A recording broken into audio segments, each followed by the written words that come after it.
Move on to our first presentation, which is the fight for the flood initiative. Louis Lawrence, Executive Director of the Middle Peninsula Planning District.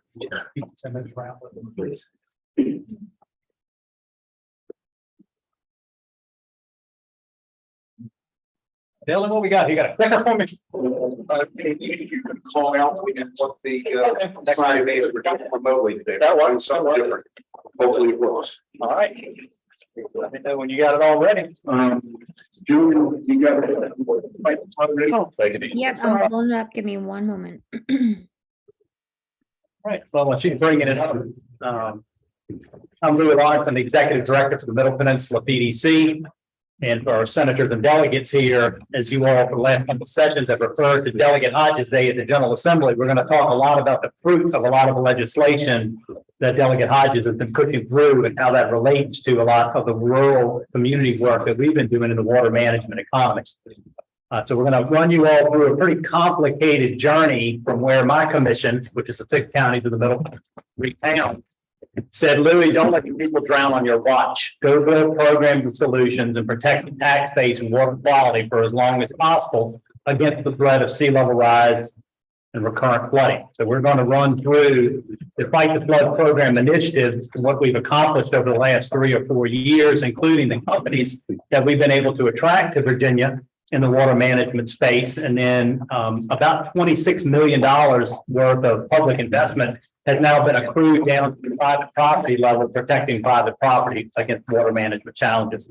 So we got the opening slide up. This is fightthefloodva.com. Anybody can go look at it. We'll talk about what this system entails. We designed the system and model to be transferred into any community anywhere in the U.S. So once you learn about what it is, if your community wants to consider adopting this approach for dealing with climate-related issues and economic development concurrently, you'll see on the second flyer, Coastal Consortium, who did a lot of the architecture work for us. Your communities can reach out to them. We're receiving calls from all over the U.S. about this model right now. And the staples are on the page backwards. The copier decided it wanted to go the other side. So you got to operate it from left to right here. Okay. So what's first thing? The Fight the Flood program is an economic machine for these rural coastal local governments. This was as of January 2023. We're probably now pushing over $26 million. This is direct investment at the parcel level scale, protecting the tax base on private, the majority on private property and public property. And we're going to talk some about how we've been able to push that kind of resources down to the local level. The program is also a financing machine. Pretty much everything that we're going to talk about in here has required some significant General Assembly action to allow us to either access the money or to be able to shape the ability for companies to come into Virginia to be able to take advantage of water management. We operate the only living shoreline revolving loan program in the state. That program is capitalized at over $3 million from VRA. We've gone through several of VRA loan funds, and this last one was the largest one that they've capitalized to date. Most folks thought when we started offering living shoreline revolving loan funds that no one would take the money because it was a loan. And that has not been the case. The shorelines are under such great duress from flooding and sea level rise and storm surge right now that as fast as I'm capitalized, the money goes out the door, which has been a really helpful thing for our program. We've been able to help marinas and a lot of private property owners as well. Lots of money for different state agencies for shoreline protection under special appropriations, Hurricane Florence money, anything that has a water quality component to it. If we can bring the resources into the Middle Peninsula to help manage against water, we're going after the money. We were one of the first in the nation to receive a USDOT RISE Rural Coastal Resiliency Grant. That one was over $2 million. That RFP is on the street right now looking at the next generation publicly owned working waterfront infrastructure and shoreline management. So we've got companies that are responding to that RFP right now, trying to figure out how do we upgrade the infrastructure that our commercial seafood industry relies on to make sure it can get through whatever challenges we've got on the water management side. We've got a $1.5 million Go Virginia grant, actually it's a total of $6 million if you brought in the match with it, that has attracted companies from all over the world where we pose the most complicated water management challenges to those companies. and offer them prize money to figure out the solution. So right now, we're working with 4 primary companies. One company has eliminated the need for a drain field. 100% no longer need a drain field at all. For coastal communities, that is a fantastic solution that they're able to bring to the market. The company that manufactures this unit funded it with Bill and Melinda Gates Foundation money, and it was a third world solution. Once we started talking with them about first world applications for water management solutions, they came to realize that there's a tremendously large untapped market in coastal Virginia and all up and down the eastern seaboard, and pretty much anywhere in the U.S. that's got a water management, water table challenge problem. So, of course, we have all the health department involved with it, and DEQ's monitoring with it as well. So we're dragging the whole team along through the permitting process. We'll be able to probably put 3 of these units in play in the next 6 months. A couple of them are going at some public waterfront properties that the Access Authority owns.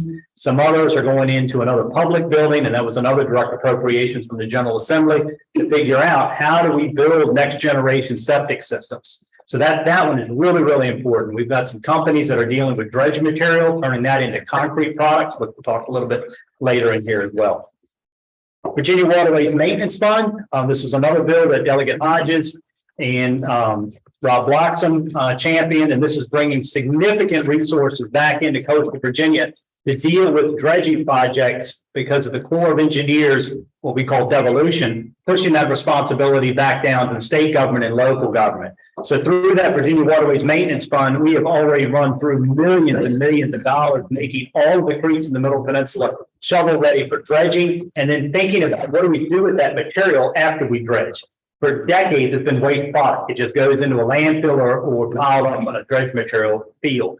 We think that it's got a raw potential for a concrete product, which one of the companies that has won our prize is already doing right now. All right, coastal zone management DEQ funding. We're developing the next generation shoreline battle plans as Delegate Hodges continues to put forward legislation to increase the lane for types of technologies that can be used along the shoreline to deal with erosion and storm surge. That's required fine tuning the state definition of what living shorelines allows for. And that has allowed for companies that are operating elsewhere to come into Virginia. And we'll talk some more about that as another example a little bit later on. These shoreline battle plans are designed to bring a more pragmatic approach to shoreline management. It recognizes that every homeowner can't afford the Cadillac solution. Most folks are advocating just put the sand, rock, and plants in. Well, those cost around $650 a linear foot. So every time you step across one of these squares, that's $650. Most homeowners can't afford that. It doesn't take many paces before the price for a living shoreline begins to exceed the number of jelly beans that they've got in their jar at home. So a lot of the companies that we're attracting into the Middle Peninsula now are bringing equally as protective shoreline management structure to the marketplace at 40 to 50% the price of what a traditional living shoreline is. So these are really important shoreline management solutions that are driving the price down to protect ultimately, end of the day, both water quality and the tax base. We talked previously about the vertically integrated next generation septic system. So we're hearing some more about that. Next generation waterfront housing designs. We also have significant funding coming from Virginia Housing, where we're beginning to look at ways of building homes for the next generation on the waterfront that will not be around for the full life cycle of their home. So we have to start building homes that can be moved, including moving the septic system when Mother Nature says you can't live here anymore. That is going to be one of the single most complicated challenges that most of all of our coastal communities have right now.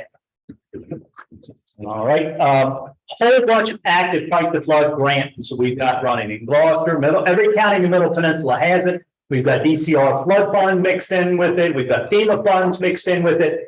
Any bucket of money that we can get our hands on from the federal and state government that cuts water management, we're going after it. The goal out of all of this is to make the Middle Peninsula the most water resilient community on the eastern seaboard. And that's what we have been building over the last 2 years. Next slide, please. All right, so let's talk a little bit about how the Fight the Flood program works. It's easy to think about it in terms of a marketplace. What we started hearing when my commission told us to go build programs and solutions to protect people's property was, well, I call the contractor, they won't call me back. or I can't get an estimate out of the contractor. So we needed to have more depth to the bench, so to speak. So what we did with this marketplace was we came up with this idea of aggregating together companies that have solutions with consumers that have problems. And then in between that, you've got the educational space, which is the first level. If you go to the Fight the Flood website, it's no different than any other website out there that'll give you educational information about water management. But it's when you get down to that second and third level where the real magic behind the program happens. We've been able to bring in companies from Maine all the way down to Florida right now that are operating in the Middle Peninsula, that are offering a much higher level of professional products and services. And then we wrap around that all the financial products that are needed. Now, what this does is it creates a water management ecosystem. And that's where the power comes in for your communities to figure out how do you go from having a problem that you can't solve to jobs, revenue, and protecting your tax base. Because the companies need the loans and the grants. The consumers need the loans and the grants to finance the project. The companies become the beneficiaries of the grant and loan money. So it becomes a circular model that allows for more companies to go, well, we want to come there because there's a lot of money in that space right now. And when I'm talking a lot of money, we're talking in the last 3 years, like we saw on the opening slide, over $25 million we've been able to push into that space at the parcel level. So the synergy around this water management model that we have created is working extremely well because the companies want to locate in areas where communities are doing more to protect their communities. Next slide, please. Okay, so this is the open page on the Fight the Flood program. It's really only 2 entry portals. I have a flooding problem. We keep it really simple. If the consumer has a problem, they click that. I've got contractors, consultants on the other side. Click there. And that's the 2 entry points for the 2 groups to come in. And we're going to talk a little bit about what it means when they enter both of those 2. People want to learn about grants and loans and the interest rate and terms, they can do that. And then you got, the standard stuff that's up on top. But it's really about those 2 entry points there. Next slide, please. So this is the level 1. It's the entry level, and that's what the flyers they are about. It tells you a little bit about what it's about to educate the community so that they can learn more about flood management and tools and solutions that are out there. Next slide, please. The second tier is the business directory. And so right now we're running over, I think I've got now 36 or 37 companies that we've attracted. I need to update the slide. This one was probably about 6 months ago now. But as you can see, we've got this aggregation of companies that are operating and coming together that previously did not exist until we built out this model. Next slide, please. So it's another zoom out here of what it is. So when the companies go in, they'll fill out a survey, which we'll talk a little bit about next couple of slides. Tell us all about what their company is, and then they get a business page inside of the Fight the Flood, and it's all there in a business directory. Now, if all that happens is the homeowner that had the flooding problem shows up into the site and goes through and finds a company that can provide them with the solution, it's worked. It's fine. We're done. That's great. I don't even need to know about it because the whole idea is to connect the person with the problem with the company that has the solution. And so a lot of the connections are made that we never even know about. I may hear about it secondhand when I'm talking with the companies and they'll tell me, yeah, I did this project in so-and-so community. That's a really good thing for the community. Next slide, please. Okay, so anybody that has a flood mitigation challenge, they are on a flood mitigation journey. Every person is different. They may have just bought a piece of property, had a storm came through, and their bulkhead blew out. So they're just starting their journey. You may have another person that's had problems for a long time. They've been stumbling around with permits. They've been talking with their local engineers. They can't figure out what to do it. What we did with the system was to bring more consistency to a chaotic environment. So the homeowner goes in, and as they answer these questions on the Fight the Flood survey, it exponentially opens up other questions that are related so that when they finish with it, we know everything that there is to know about the client's needs. Do they have a permit? What's their willingness to cost share? How long can they wait? Is it urgent? Is it a public health threat? Is it a septic problem? Is it an erosion problem? Do they need to get their house elevated? Are they working with any contractors within the Middle Peninsula right now? Are they under contract with those contractors? And so the more clarity that we understand about these citizens' need, the better we are at positioning that citizen to access resources to get to the companies that they need. Next slide, please. Okay, so you can see how it kind of runs through, and the same thing works with the financial assistance. They tell us about a bunch about what they're looking for, what their willingness to pay is, and then that helps us shape what their financial package will look like as we come to understand what the totality of their story is. Next slide, please. All right, so this is the back end. This is the magic, and this is what we call the Harry Potter resiliency sorting hat. So what you're seeing on the left are all the different spatial data attributes that are related to managing flood mitigation projects. You know, we got FEMA data, NOAA data, different state data on different funding programs that the state has. Some are maybe jurisdiction wide, some may be census tract unique, some may be sub-watershed unique, but every program has a geographic component to it. So all of that spatial data goes into the system. And then the dots are the survey results that the citizens have filled out. So all of that stuff live times into the Fight the Flood backend. And then we can click on those dots and we can see the full totality of what the consumer struggle is and what they need. And that's where we're able to figure out what do they instantly qualify for in terms of state funding, in terms of federal funding, in terms of grants or loans, and then what companies we may have to be able to match them with quicker and more efficiently. System works extremely well. We've been doing it for about 2.5 to 3 years now. We've got opportunity zones in there. We've got DCR low income zones under the flood fund. We've got federal disaster funds that are there. Anytime we receive different funding from either the federal or state government, a new polygon goes in, and these polygons just continue to layer on top, and then we're able to drill vertically down through it. Next slide, please. So this gives you some idea of the scale and scope of what the constituent needs are. Now, one of the things that we build out these programs and services that I'm always very fearful of is building false hope. You should not, as a government entity, provide constituent services promise more than what you can effectively deliver. So we have purposely not turned on the dimmer switch in the local papers until we've gotten to a point to where we can manage the flow. So what you're looking at here are 124 citizens that stumbled into the Fight the Flood program because they were searching on Google trying to find solutions to the problem. And so that alone is more need than what we've got the capabilities of dealing with. So we've got to manage these 124 very effectively as to help them through their flood mitigation journey. And you can see we've got all sorts of analytics that are in there. Everything that goes into that database, we can tell you, how urgent it is, what the cost is, what type of problem that they've got, juxtapose that against some of the flood risk that's there. It's really a powerful and effective tool at bringing clarity around where you've got significant challenges in your community. The system can work for any type of public problem that you're trying to solve. We just focus ours around water management and septic solutions here. Next slide, please. A different version of it. In this one, we kind of categorize the colors based off of what the homeowners felt about their project, the urgency. Oh my gosh, I've got a crisis situation on my hands right now. I need help immediately. So we're able to go in and kind of look at a lot of the metrics that the homeowners are putting into the database to try to figure out, do we have areas where there's aggregated demand together? Do we have areas where there are low income concentrations that we can direct more funding to quicker and more effectively? So we got a lot of different ways of being able to change the dashboards around. These dashboards are now live on the site. It's there on the front end so that the general public can actually go in and take a look at some of the information as well in their communities. Next slide, please.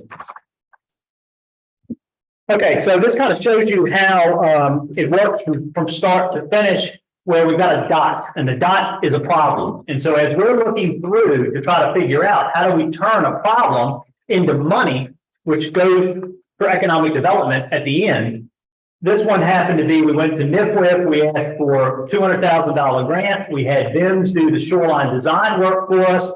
This individual client needed a loan, so we had to put a deed of trust on the property to protect the DRA's investment and DEQ's investment in the site. Then the money would flow to the contractors. As the contractors become the beneficiary of the revolving loan fund, the homeowner gets a shoreline protected. So at the end, you've completed the economic development circle.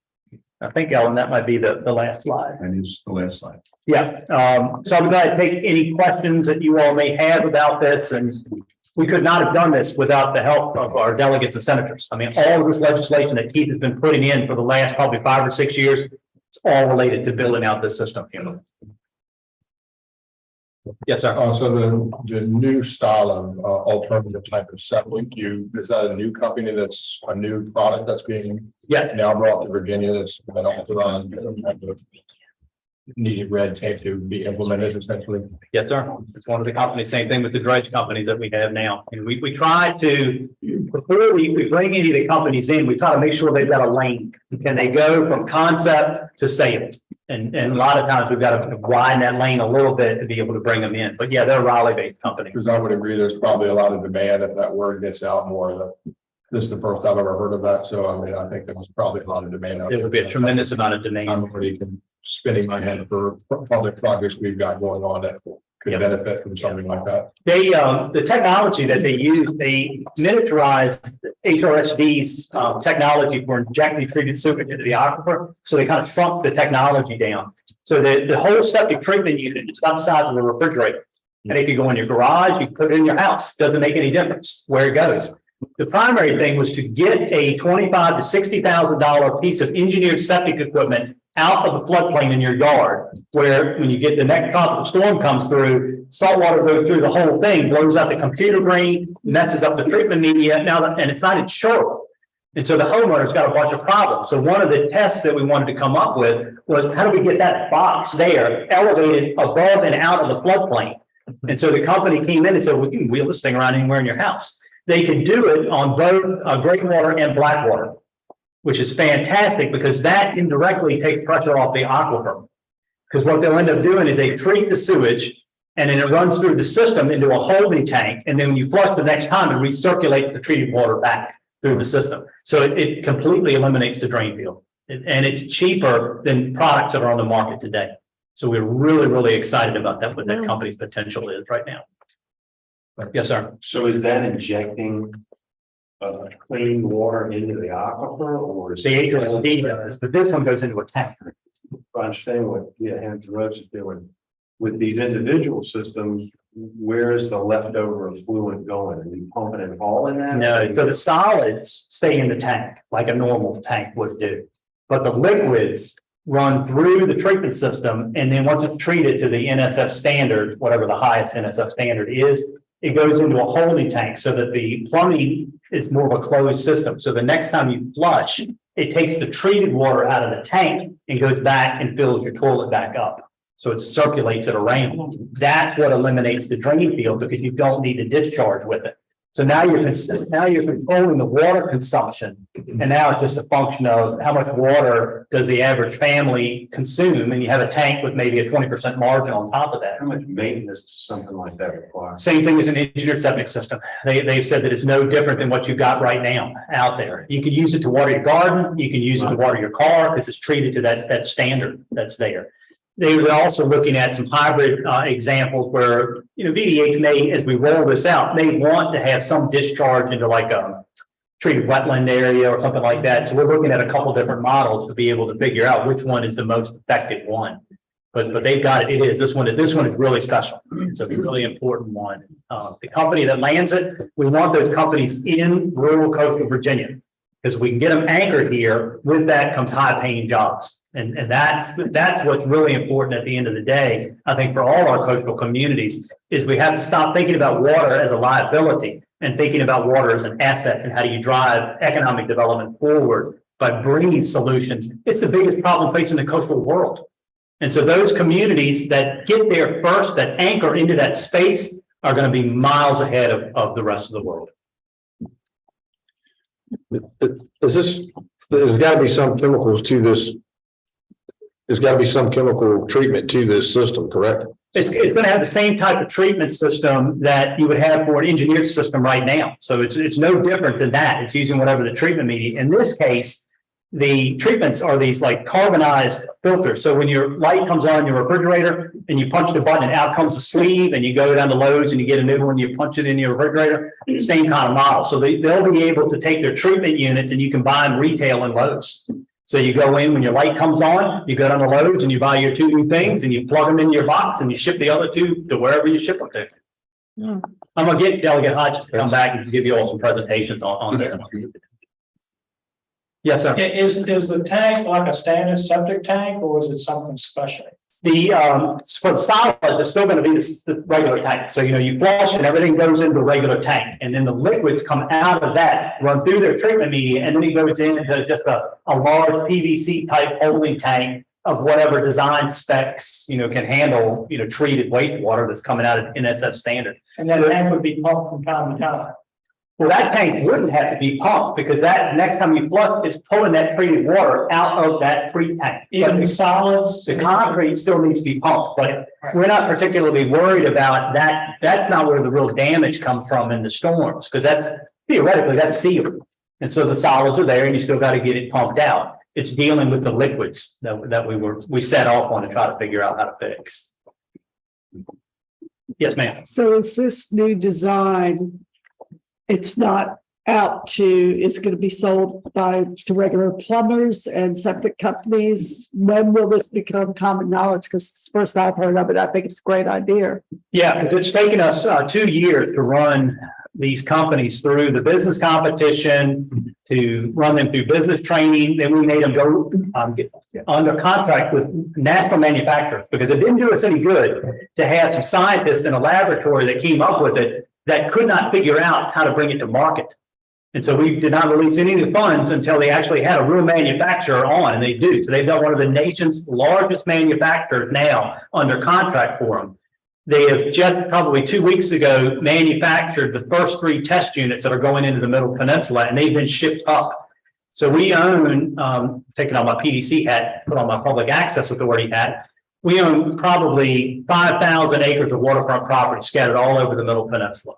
All of these parcels serve as water management test laboratories for companies to be able to come out and perfect their widget. Some of the properties were donated to us with housing on them, housing units. And so we are working to install those units on those houses to be monitored and tested. We've got dual universities tracking and monitoring on the water quality side. We've doubled and tripled and quadruple layered the water quality protection through every step of this, because people get real antsy when you do something that nobody's ever seen before. So we're really cautious about walking through it. Those test units will go in. The permits, the VDH just went in last week to get the first experimental permits for those systems permitted. So it's moving as fast as it can, which is not fast enough for the need, but it's lightning fast considering the hurdles, the bureaucracy and the red tape that we've been up against to bring it this far. So you're going to take an educated guess? I think they would probably have in the market within the next 2 years. I don't think we're that far off with it. Thank you. Yes, ma'am. Are the limits on the capacity of this? No, So we could have a system as big as what's needed for some kind of industrial user? as big as what's needed, because all you really would need is a functional of how big of a tank you're going to hold the water in once it's treated through the system. So they have not talked about any limitations on size at all with it. Now, we've been very cautious about overloading them with too much demand. So we've been sprinkling. I got a campground that they're working with right now, because campground is pretty reflective of a commercial loading kind of operation with a distributed system. So we got them working with a campground. Our office is getting ready to build a new building in King and Queen. So we're going to put one on the back end of our building for another commercial application. And then we've got 2 or 3 single family units that we're testing them on as well. So it's moving. It's not intended to be just one test unit. We're trying to put these units out in as many different places as we can. Any other questions or comments? We really thank you for. Yes, thank you all very much for your time today.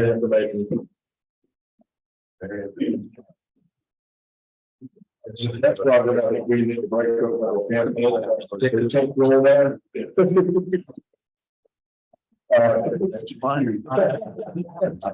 Completion of the offer in this Basin Street and Rain Gauge project. For those who may be new to the commission, this is a long-term project that I think we started in what year? We said you got 10 years funded in 2015.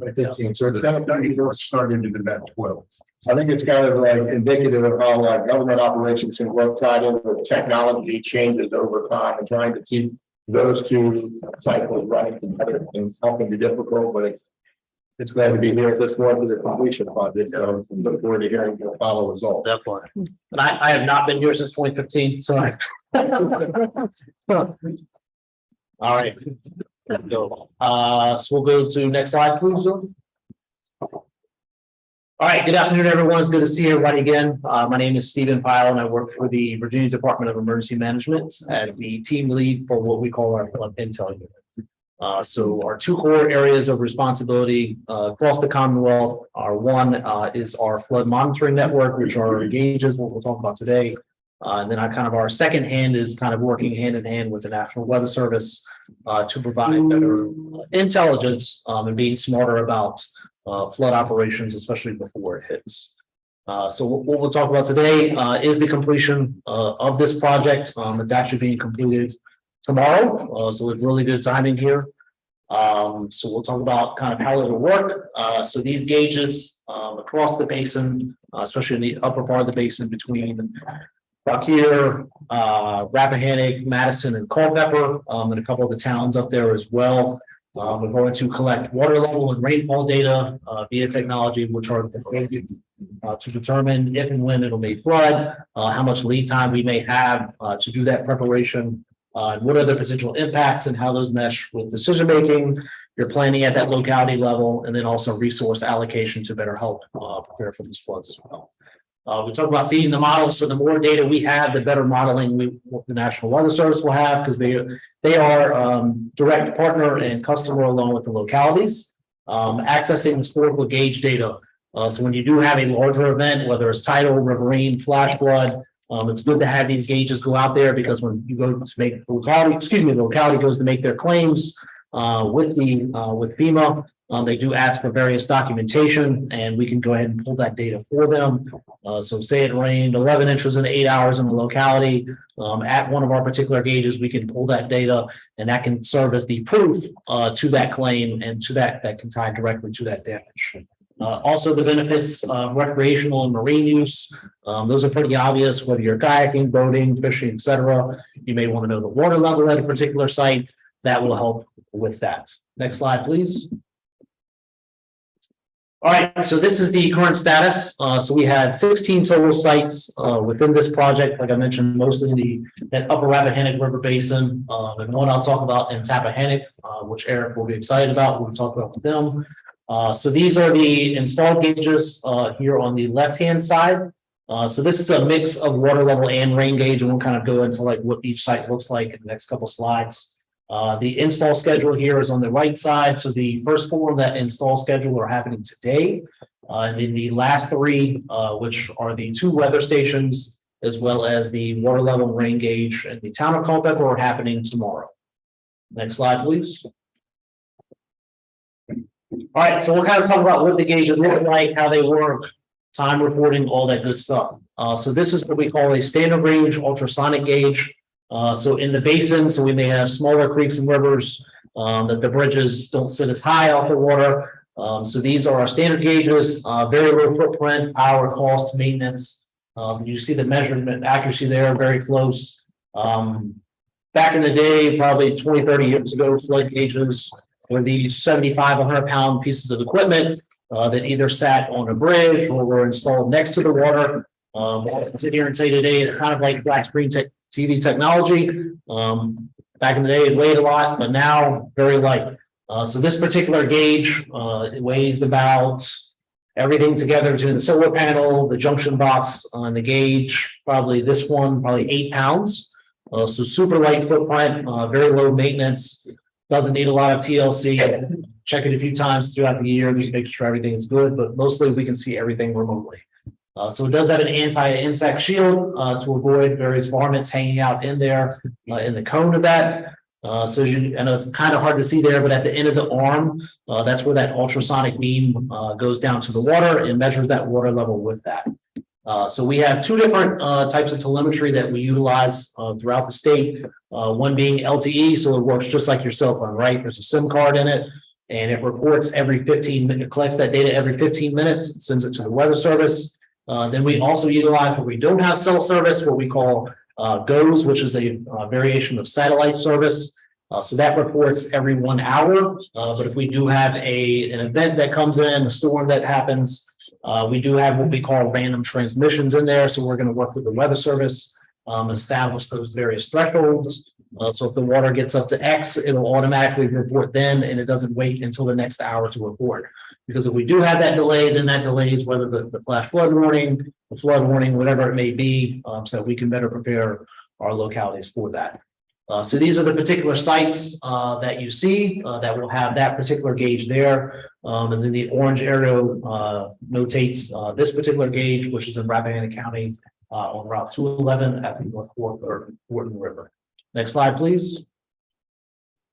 So this is our second of 3 water level gauges. We like to call it the longer range ultrasonic gauge. So this may be for a little bit higher bridges, maybe a little bit more rocky environments, rough water environments, tidal as well. Better accuracy, even better with this type of gauge. The weight may be just about a pound bigger, not that much of a difference. Telemetry the same, LTE and GOES satellite. And this particular site here is in Madison County on Route 29, where it intersects the Robinson River. And I know it's a little bit hard to see there, but I did want to show one photo of kind of what the guts look like inside the junction box. So basically what is in there, we have the battery that's on the left-hand side there that is powered by that solar panel that you see up top. Then on the right side there is the circuit board with all the electronics, which has the SIM card that I mentioned earlier. Same type of deal. That one that goes out on the very right-hand side there beams down to the water and collects that water level data. Next slide, please. So this is number 3 of 3 with our gauge or water level gauges. So this is what we like to call a radar gauge.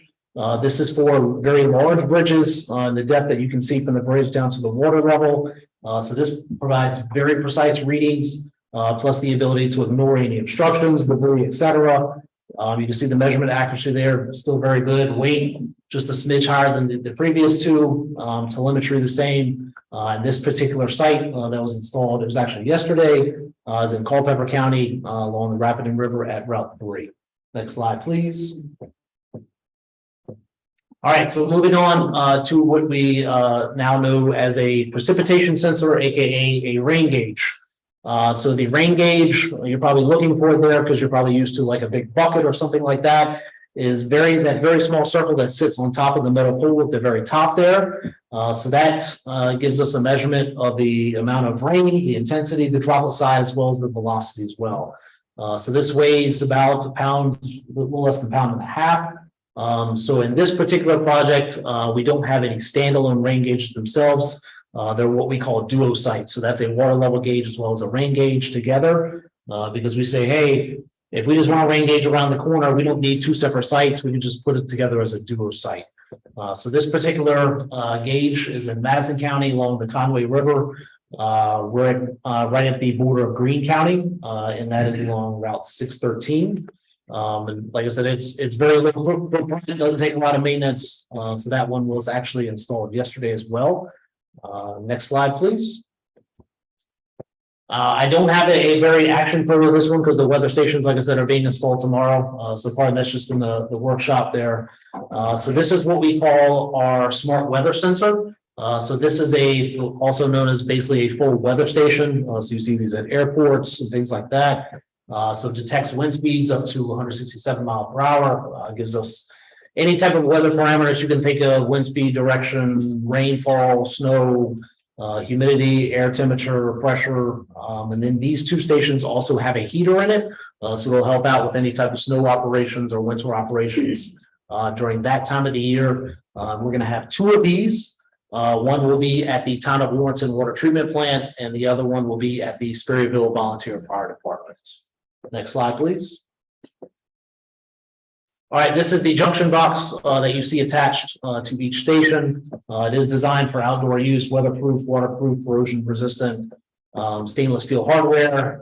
We also have locks and keys for every one of them. So it makes it a little bit more resistant to any vandalism that we may hopefully not incur, but just in case we do. And so that's just the junction box. Next slide, please. All right, maintenance and upkeep. So obviously, Our goal is to have what we call RAD, so that's reliable, accurate, and dependable system, both in short and long term. But with anything in your household, your cars, things like that, you want to take care of it over time. So we have both planned and on-demand maintenance there, so that our vendor is going to visit the site each site once a year to inspect or test all the equipment. The good thing is for the LTE sites, all of our firmware, security updates, anything we may need can be pushed remotely. So we're not having to travel to every single site to do these updates. Unfortunately, with the satellite sites, the few that we do have, those updates cannot be done remotely, but we can travel to the site to do those. Any on-demand maintenance we may have, those are going to be performed either by my team or the vendor. The vendor's name is Greenstream Technologies. And then our staff, we have a total of 2 of us, one that's on the eastern side of the state, which is myself, and then Sarah, which is based out of Charlottesville. On the western side of the state, we're going to visit each site at least once or twice a year as well. Obviously, the roles of localities and organizations are critically important as well, because you all are on the ground every day. That's something we're going to stress in our stakeholder training in July as well. It's just saying, hey, we're not going to ask a lot out of you, but if you can visit the site once or twice a year, or if you drive by the site and you see something that may be off, where you see vegetation growing or debris underneath of it, just let us know, so that way we can kind of get ahead of the game, I guess you could say, and taking care of some of those issues. So kind of we look at it as a whole community effort of maintaining these sites, because I want them to last far past when I'm gone. So hopefully we can kind of build that resilient program so that these gauges are working both on a daily basis and then also when we really need them during an event. Next slide, please. All right, so these are some of the next steps, because I tell people when we install a gauge, we're not done there, right? Because everybody's like, oh, it's installed. You can just turn it on like a TV and it works. But unfortunately, install is not the last step. So what we'll do is we'll get licensed surveyors to establish our sensor and our gauge elevations as a reference to calculate the various water levels and conform with National Weather Service reporting standards, because at the end of the day, they are our main customer along with the localities, getting that data to them. Our vendor, we're going to work with that vendor to set up that internal facing dashboard to view gauge data and partner with the Weather Service to share that data directly to what's called their AHAPS page. So their AHAPS page is where they show all the gauges throughout the Commonwealth that is publicly accessible. So this isn't something you've got to sign into. This is accessible right now. You can go to it and view gauges anywhere throughout the state to see what's going on. We're also going to work with both the Weather Service out of Sterling and the Weather Service out of Wakefield to set those initial flood stages, right? Because if you go to look at the hydrograph of how the water level is moving, you're going to be like, well, what does 3 feet mean? Or what does 9 feet mean? Or what does 20 feet mean, right? So that's part of our education to say, hey, we've got to go out there with the Weather Service and kind of set those initial flood stages so that you can better ascertain what that impact looks like on your local level. And also we'll host some stakeholder training for the localities and our various partners like VDOT, DCR, et cetera, later this month with that. All right, next slide, please. I think that may be it. Before I go there, Rappahannock. So Rappahannock, we are, that was kind of a little bit of an outlier, but when we talked to the Weather Service in Wakefield, they said, hey, we sat down and we were looking for gaps along the Rappahannock River, right? And said, we do not have a gauge between Windmill Point, which is at the foot of the bay, and the city of Fredericksburg. That's a long way, especially when you deal with both tidal impacts and representative impacts, right? And you can have both at the same time. So that's the cool thing. We are going to install that on July 10th. So that's coming up very soon as well. So we're super excited about that because that's going to kind of give both us and the Weather Service along with the town, because obviously you've got a myriad of flood impacts here, and it's also going to assist some of the other localities along the river between those 2 gauges. It's a long way between Fredericksburg and Windmill Point. So we're excited about that. And the cool thing about that site is it's going to be water level and it's going to be rain. So, because I know you deal with flash flooding here as well. So that rain gauge is going to help the Weather Service kind of enhance some of their watch and warning products, and then kind of have that real time stuff. So that'll be an LTE site as well. So it'll report, I think the water level will report every 6 minutes and rain will be every 15 minutes. So it'll be near real time. Even before you go to questions, we're pulling up Yes. the example Yep. of what the system will look like Yep. when you're looking at it on the computer screen. Yep. And it'll be up in just a second. Okay, thank you. Hopefully.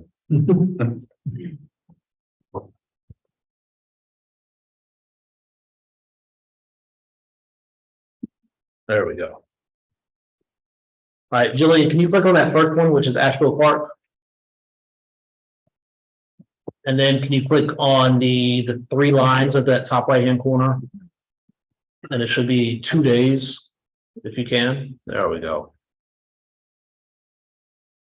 All right, so this is kind of what the dashboard's gonna look like to us internally. When I say internally, I mean our staff at VDM and a few others, like National Weather Service, that type of deal. So this is not for public consumption. This is just us in the background and kind of look more into the nuts and bolts, I guess you could say. So if you look at this first section where it says stage, that's going to be kind of the water level at a particular site.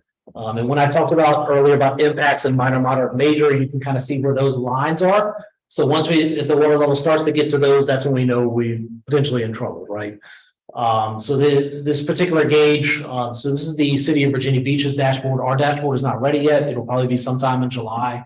But I at least want to give you a conceptual of what it looks like. Same vendor, going to look the same. Ours is going to be enhanced a little bit more because obviously we have a little bit more skin in the game on the Commonwealth wide scale. So it kind of gives you the water level, the temperature, the voltage of the battery on the site. So you can kind of say, hey, man, maybe my voltage, if we haven't had sun in 3 weeks or something like that, maybe my voltage is going down. But you can kind of see, I'll give you an example because this is a smaller creek in Virginia Beach, what it looks like. Hey, you can kind of tell when it rains. You can kind of see the little hump there on the 27th in the morning time. We did have some heavy rain down in Virginia Beach. So you can kind of see where that water level starts to creep up. So it's going to depend on the Upper Rappahannock River Basin. It's going to say, hey, if it's a smaller creek within the basin, obviously it's going to respond a little bit quicker, right? When we do have some heavy rain. But if it is one of the bigger tributaries like the Rappahannock River and Rapid and stuff like that, it's going to take a while to build that water up because it's got a lot of places to go.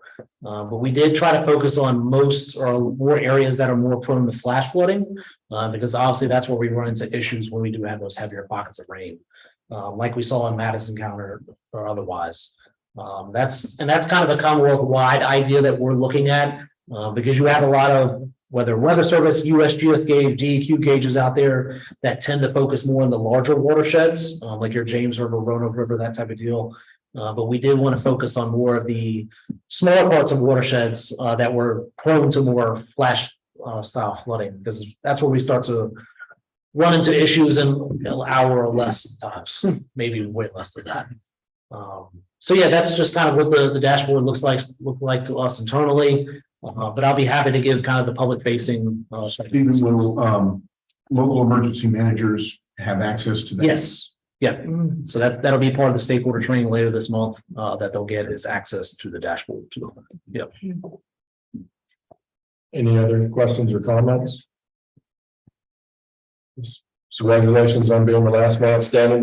Yes. Yeah. I feel like, I mean, so I first talked to Eldon a year ago now. And we started the project, probably we had the first meeting with the vendor in December. So about 7 months, give or take. And that was probably longer than I would have liked. Because I like to get things done and hustle. But yeah, we're excited to deliver this to you all. And we hope to obviously expand the network as time goes on and we get more funding. But we feel like this is a really good start in filling in some critical gaps that we have and throughout the basins. I just have one brief question. I saw that a lot of them are attached to the sides of bridges when it comes to maintenance. What kind of like shutdown or lane stoppage do you have to do, or how long does that kind of create kind of a burden in any situation? Sure. So for general maintenance, I mean, it really, and it kind of combines with like an install. I mean, they probably take less than an hour, give or take. But we do work with VDOT, obviously, for any lane closures we may need, and it conforming to their regulations and things like that. But general maintenance, install, things like that, I mean, less than an hour, probably not even that. So with the one on July 10th, we're having to close the lane on the bridge for about less than an hour. So, but yeah, it's pretty quick and to the point because it has that small footprint, you pretty much have a good idea of what needs what. But yeah, that's exciting. Okay, thank you. Any other questions or comments? Thank you. All right, cool. Thank y'all. I'll just make an observation that because of all the delays in getting from the beginning to the end, we ended up with more stations because the price come down. The capabilities are far greater than where we thought we would be back in 2015 when it got funded. I think the reliability is going to be far better than what we would have been looking at. And so, with the advancing in the technology, we're beneficiaries of that, even though it took way too long. Yes. Moving on to number 6 is on the solar utility scale solar that staff has been working on for the last 18 months or so. The technical committee, and you have in your stack of papers, probably down in the a 1 page. We boiled 35 page document down to this, and I'm going to get the highlights for you. There were a couple of typos and one that was emailed out. I spelled Harrison's name wrong. Corrected me. We added some language in the back end, but I can email out provides copies of it. We're calling this a final draft, and we turn to talk about that in a minute. Let me just real quickly take you through it. At the December 21 meeting, the commission kind of challenged the technical committee to look at the issue. There wasn't a whole lot of direction. It was just we're seeing a lot more activity. We need to know more about it. We need to understand the positive and negative impacts. Focused, on utility scale solar because that's the biggest projects. And of course, that's defined as anything over 5 megawatts, which is about 50 acres. Because it's about 8 to 10 acres per megawatt.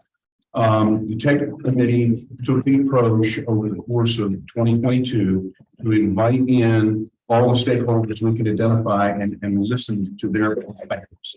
And then the idea was to summarize those. We had over 60 people, about 65 folks participate in an array of meetings with 30 different agencies and businesses and organizations were involved in getting to this point. And going through the report, you can read the summaries of the perspectives of each one of the different stakeholders, everything from the ag community to solar developers and everyone in between. Just some points of agreement. Everybody recognized and acknowledged the importance of renewable energy. There was agreement on what the really big market drivers called the competitiveness. Cost competitiveness has been really important in the advancing of solar. The cost of the modules have come down dramatically over the last decade. At the same time, you have the growth of data centers in Virginia, and those data center owners want renewable energy. That's part of their corporate philosophy. And so that has, if you looked at the demand on a graph, it'd just be a dramatic upswing in the last few years. There's agreement on what the important environmental considerations, soil disturbance, what happens over the life of the project and compaction, and are you able to reestablish, if you're taking an agricultural field, it's prime agricultural land, 30 years down the road, are you able to reestablish it? It can happen, but it takes thoughtful work that has to be done from the beginning for that to occur. And we've had great discussions on that. And you'll find Dr. Daniels' information from Virginia Tech and what he shared with us. Protection of wildlife corridors, preserving your class 1 and class 2 agricultural land, preserving forestal land, and the impacts on water quality.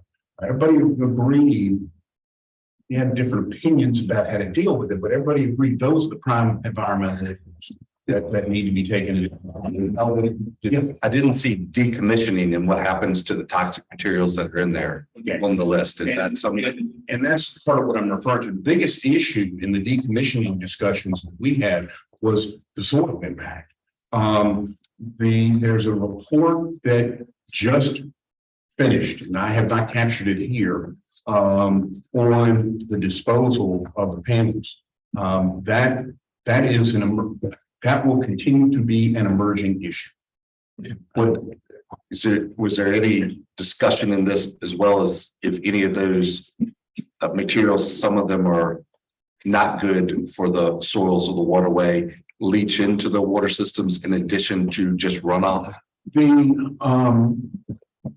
The panels in place, in use, are not viewed as a threat to the soil and the water just because of the rain falling on it. It's more the runoff and the volume of rain and what happens there that you have to control leaving the site.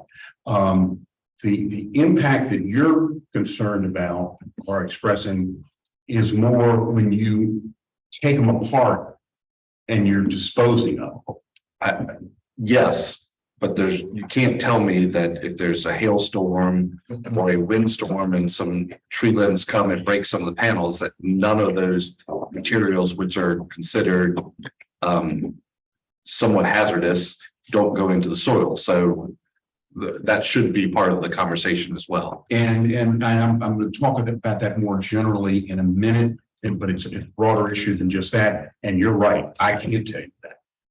But you're correct. If the panel was damaged and broken open and you had debris from it, that's an issue that's going to be dealt with. Is there any of those factors you're talking about? Is there data to support it, whether it's damage or the decommissioning once they're expired? Is there anything that we can work off of to use other than expressing some good? I was thinking, I'm sure that there's definitely testing data on those from the companies and manufacturers. Different tier requirements require different regulations in place for how those panels are tested. So leach testing would be one of the requirements of those panels. So the companies that provide, say, tier 1 panels would have to put their panels through a leaching testing protocol of some kind and report that data.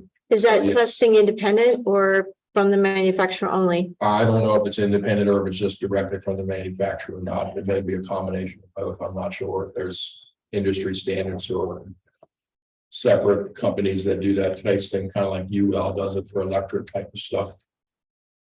But Senator McDougal, I agree with you. There was discussion on recycling. I think that's still a kind of a key issue that's sort of still up in the air. We all know that we were sold on plastics being highly recycled, but that ended up being a complete fabricated lie.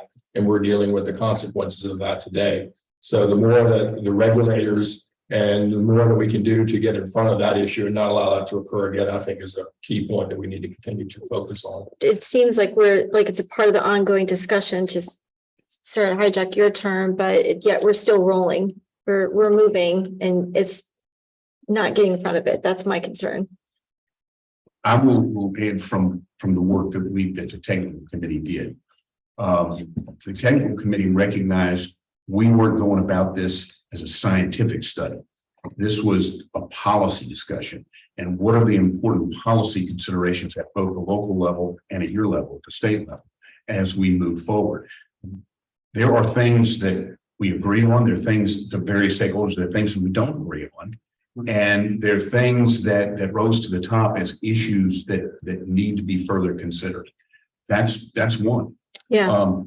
Well, it seems like to be in compliance with the VCA, they've got to, from that policy perspective, they have to roll. They have to move on. That is correct. The VCEA is the primary statewide policy driver behind this. That kind of goes along with those market drivers that I mentioned before, the lowering the cost of the units and the increased demand for renewable energy coming primarily from the data center sector. Yeah. One of the other things that everybody agreed on is there needs to be very active community engagement when the local projects are being considered. It's a responsibility of the governing body. It's also a responsibility of the solar developer, and the citizens that are interested need to be engaged with those discussions. Points of conflict, the perspectives on land use. How do you achieve those environmental goals? those key environmental points, you're thinking about prime agricultural land, prime forest land, quality. How do you do those and have a development move forward in a responsible manner? Question about that, when it says forestal lands, does those mean ones that have not been harvested or ones that have been harvested? Did y'all have that level of conversation? The context of the word forestal is it's an active forest use. So it would be lands that someone is managing as their forest land that they harvest. If it's pine, once every 35 years. If it's hardwood, it's once every 70 years.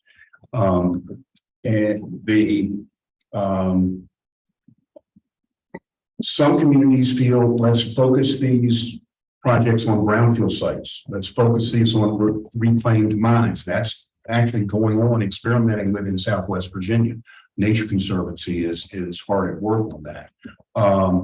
There are others that we want to put them on industrial sites so we can save ag and forest land.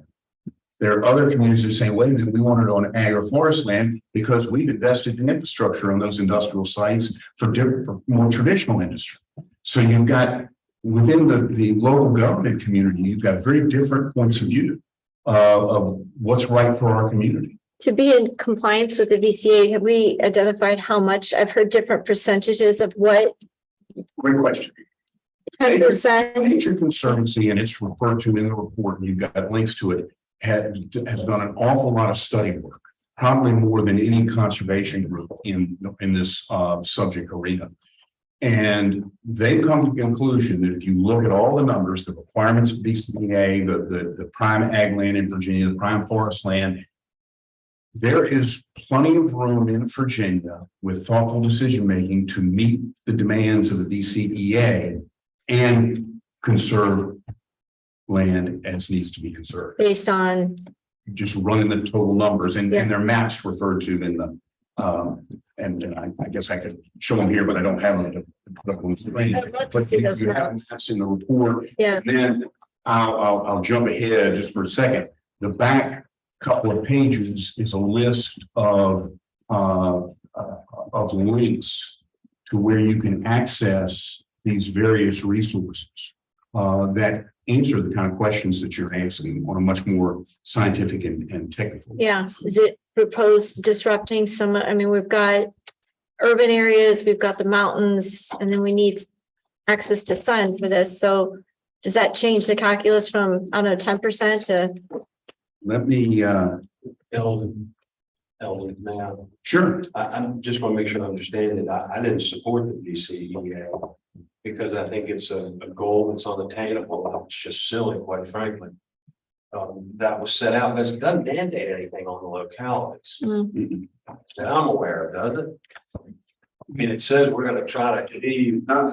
It doesn't directly, right? And don't, when you say this, nobody in here is opining on whether that's good policy or not. It's that it is the state policy. And as I said here, it is the primary driver right now. But it's no mandate on the localities. Right. It's that solar developers are going to come to the locality and ask for approval for the rezoning or what have you to build a project. Which is the second point to Ryan and Tara's observation. The localities have the tools to regulate that. Right. And the localities get to say in a rezoning or special exception or however it fits into their land use. We're not going to allow you to put in solar panels that have, I don't know what the materials that Ryan's concerned about is. But the locality gets to say, you don't get to use those in our county, right? Yeah, You do now, I know. that's what we did spots annual too. Most of those type agreements now have what they call tier 1 county requirements, and those are the most reliable and most environmentally supposedly tested panels. Now, I mean, to your point, we are building this as we go. I mean, clearly across, I mean, this kind of just thrusted onto us localities overnight almost because the solar companies came demanding to the landowners and then the landowners were coming to us. And in some places that demand has exceeded capacity by a lot. when we were going through the conversation, and I, like Richard, did not support this. It was presented by different groups, whether it's accurate or not, I can't attest, that it would take about 10,000 acres a year to meet the requirements in the time frame established. So I do question a little bit, 10,000 acres a year. Over how many years? Each year until 2035. What is the year it has to be in? 35. It's the same as the, yeah. So I think it was 10,000 acres a year going forward. So I guess I question if that is the number, how do you get that between farm and timber land? It seems a lot. Let me try to help with that. On page 17 of the larger report is the Nature Conservancy's presentation, and this is where we get to my comments a few minutes ago. Overlaying potentially solar suitable lands with the Conserve Virginia, which is DCR's tool, highest value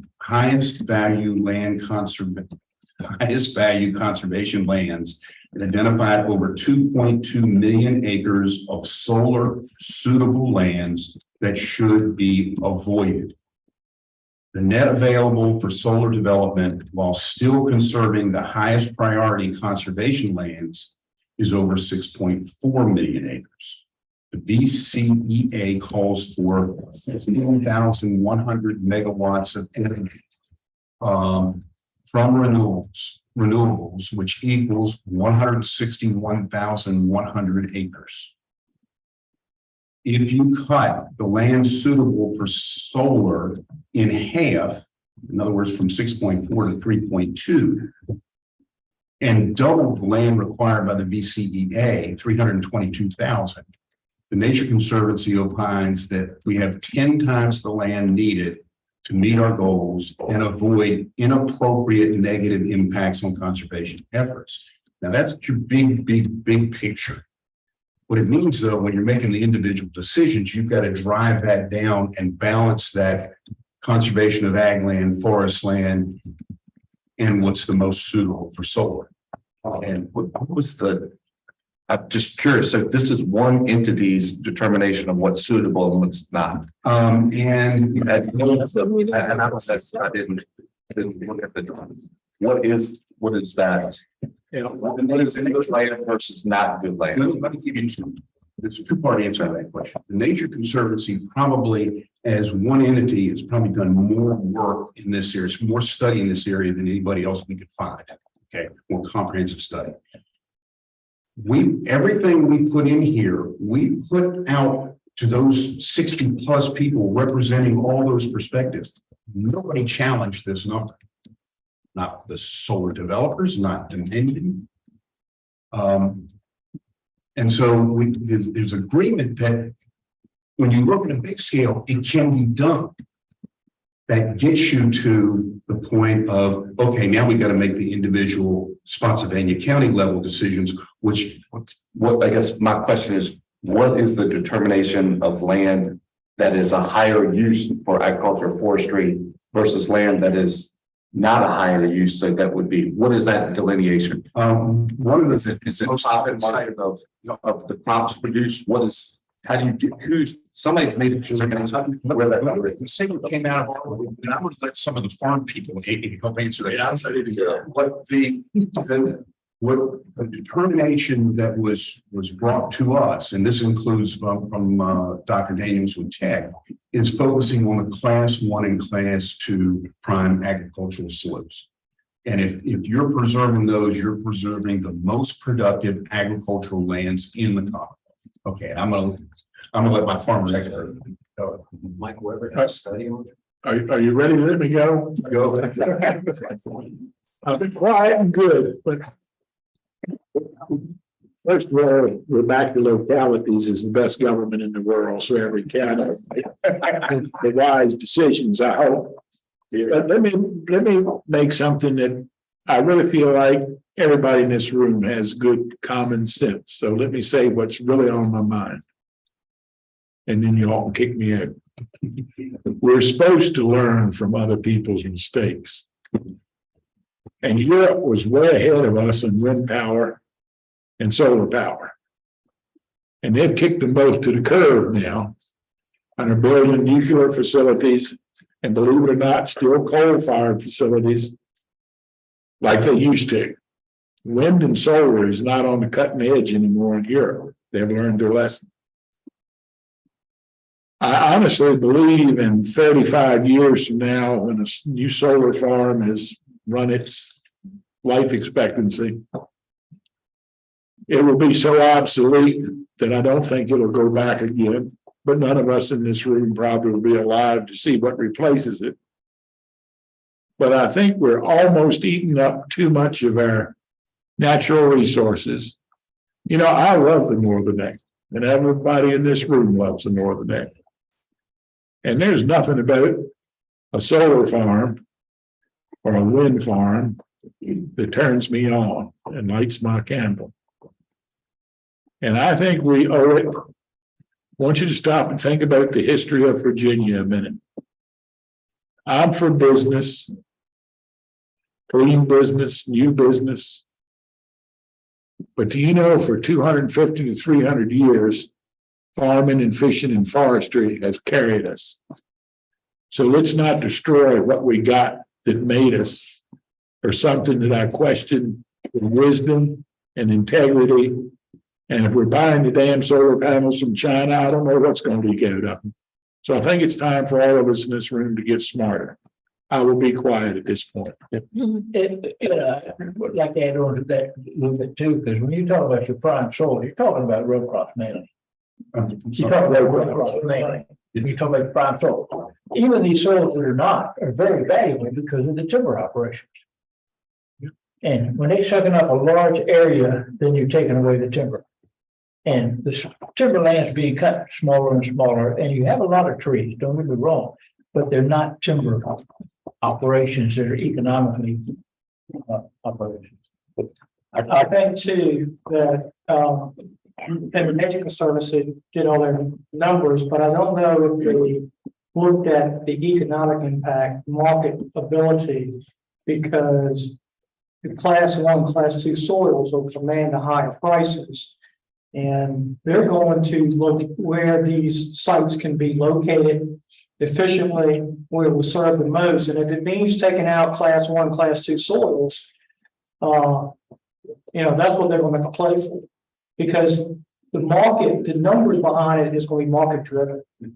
And I don't know if, and I haven't read a report in depth, how much the market piece has been factored into this. The other thing too I've seen is, with all that said, I think there is a little bit of a downturn in new solar facilities. The ones that are on the drawing board are there now, they're getting built out. But how much do we see new ones coming on board? I think there's a drop in a little bit, at least what I can see in this area. I can give you a perspective from a timber industry. I've got a small family history in it. That's what my family's been doing for probably a little over 100 years.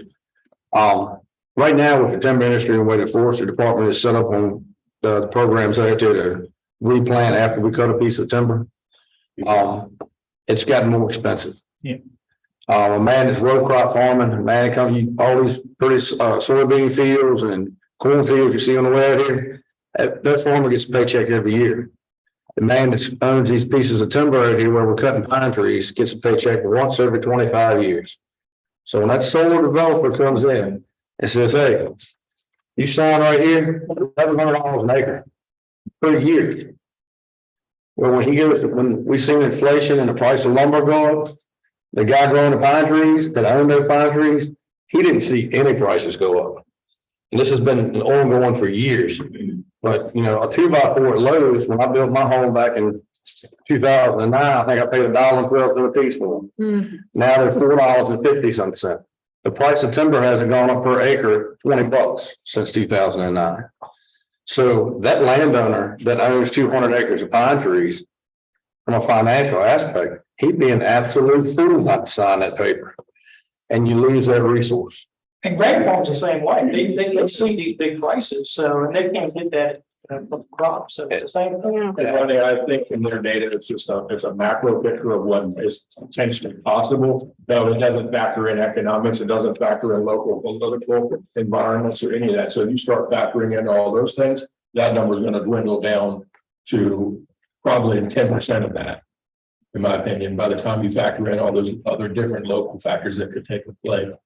I've heard some staggering numbers of how much we're talking about when our prime land here in Virginia, and I'm not a daughter of Virginia, I'm originally a Iowa farm girl, but I've got major concerns about the cultural impact on the communities. I know exactly the scenario you're talking about. I've got a lot of concerns. I wasn't in the General Assembly, but I don't support it for many of the reasons here. Just to throw this out, has anyone heard anything about the new development of small model fusion? Very much, yeah. Where a farmer could it'd be small enough electric generator to put in the middle of a farmer's field and he could still crop all around it. But that's coming. It's what same basics that our battleships run off of, correct? I think that's what I've been told. So I think solar panels are going to be, as you said, and something new and better is going to come up. As far as the applications we're getting now and public input, you can discuss it in meetings. You can have it at your planning commissions. You can have it everywhere. But the public generally does not come out until they find out they're going to be driving by it or it's going to be where they can see it. Other than that, we didn't get any obstacles, but as soon as word got out on a larger one, and we had an ordinance, it was tight. We figured our ordinance was tight enough. Nobody was going to even come to us with an application for a solar field. As soon as we adopted it, we got 6 the next day. But still, no one came out except the people that could see it. And so we just pulled everything. We just said we're going to wait for something new and better to come up. To make a minor point, so we're all learning from each other. Ronnie Gill brought it up. And it happened to me personally, but you all know nothing happens personally with me. I'll tell anything. Probably 3 or 4 years ago, a power company in LLC out of Tennessee wanted 1,000 acres at Leechtown to put solar panels on. And they went to Ingleside Nursery, and Fletch Schwimmer was still alive, and me and John Hopkins went. Let me tell you the deal that I was offered. And you know it's not that much money or profitability. It's got to be governmental gain somewhere. I was offered, now this was even better in Dominion Power with deals in Westmoreland County. I was offered $800 a year for 35 years with a 2% increase every year. Yep. And I know y'all aren't going to believe this. I listened to the whole pitch, took a couple hours with the man in my shop and came back with what you all would know me would know I would say. I'd say, well, I'm too damn old to be interested in a 35-year deal. I want to know how much you'll give me up front. Just to show you how much something's out there that's not right. Well, we'll give you a $50,000 signing bonus. And we will move the last 8 years to the first 8 years. Now, you all stop and think about those numbers for a minute. I hate to tell you all this, nobody is going to save money buying power from solar panels. Really. And I'm no electrical expert, but something just doesn't add up to me, and that's all I'm going to say. I'm not smart enough to have the answer, but I have a whole lot of questions. The answer is pretty simple. It's federal tax credits for these businesses. So that's what it is. They're like stopping it. It's going to have subsidies. Yeah. Now, put Roger, it's another percent. Yeah. Tax credit. And I don't think the point of this report was trying to address any of those things. We talked about all those things, or these points have been discussed throughout this. We're having to deal with the realities that we face right now. And we try to put a document together that would give somebody or locality some idea of how to go through a discussion or even say, this is too much and we're just gonna say no for now. But we need, I think, in some ways to get something out there for people to have a starting point to ease and have no idea what to do. New elected officials, I mean, it's a good thing to have something to at least documentation, and this is a perspective from at least a little bit of sampling of everybody in the industry. And I think we've done the best we could to try to boil that down into something that's somewhat usable and readable. I'm going to make three final points in summarizing this. One in the conclusion section on page 31, we actually make reference to the balance between solar and other energy sources. And while there's general emphasis on renewable energy, perspectives differ on the solar energy and other sources. I mean, Dominion's got 2.5 million customers that they've got to meet the needs of. And is nuclear a viable option for the future? And that came out in our discussions. Also, the most important piece of state policy that the General Assembly adopted relative to empowering localities to work through these decisions was in 2020. And it was the legislation that authorized localities to be able to negotiate host agreements so that you can sit down and do the give and take of what are the impacts of the project, what are the things that the locality feels they need in return for the impacts, what the community needs. And that piece of legislation, that was sponsored by Delegate Hodges. It was clear from the discussions that had more of an impact on helping localities work through the issues that came to the table than the statutes that governed solar prior to that piece of legislation. I want to thank everybody who gave a great deal of time over the course of the last 18 months in participating in the work of the technical committee. One of whom is the Commissioner of Revenue right here in Essex County, who participated in every one of the meetings. And you'll see a section in here on the impacts on local revenue. And Tommy Blackwell and Rob Compton with Virginia Tax helped us through that part. And we actually have a spreadsheet that supports the local revenue piece that provides a great deal of data that I just couldn't put in this report. And Jason had some input into that, and you may want to comment on it a little bit. About the data. Yeah. Yeah, no, I mean, I thought it was really valuable, and we actually pointed out that we already have kind of a state map there that kind of points out where the kind of stuff are going. Pete, thank you for the data you did. I thought that was valuable to show what's already on the table or being proposed here in the Northern Neck. So if you take a chance to look at the spreadsheet, I think that's valuable information. And we can make that to help available. help some decision making. Doesn't fit into the report. It's a massive spreadsheet. I mean, we're building the ship as we go. I think there's still a lot of questions. You're very valid. Your points are very valid, and I think have total merit, and we haven't answered them all. And sometimes in the political environment we're in today, it's even harder to get to the real answers because there's so much murk. And my final point, there is much that is emerging across all of this.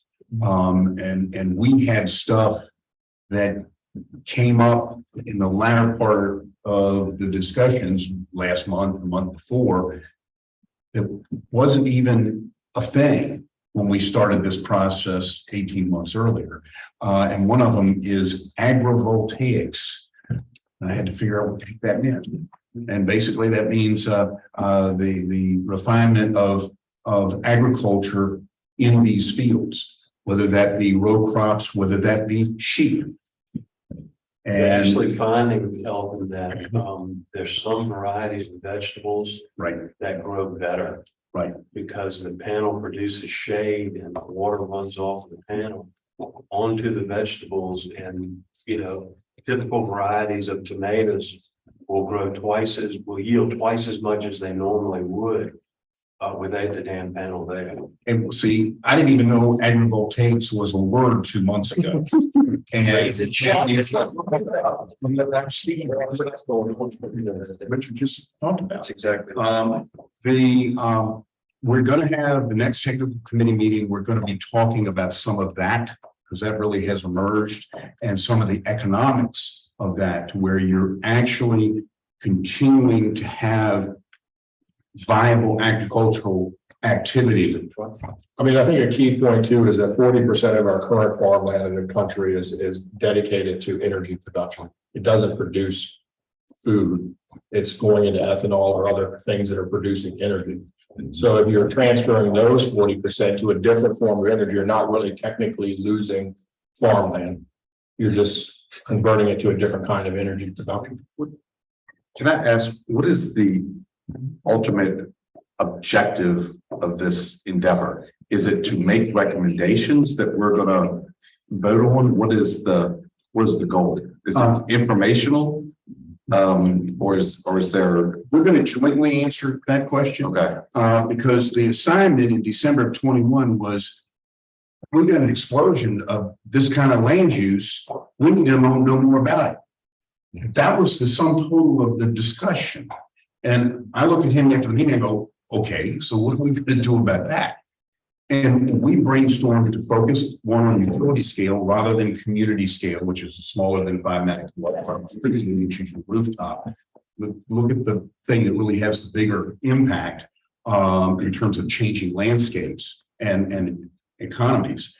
So focus on utility scale solar, and then you have an array of different stakeholders and different points of view. And the idea was we wanted to invite all of them in to hear from them, and then try to discern from that, okay, where are things that all those different stakeholders agree?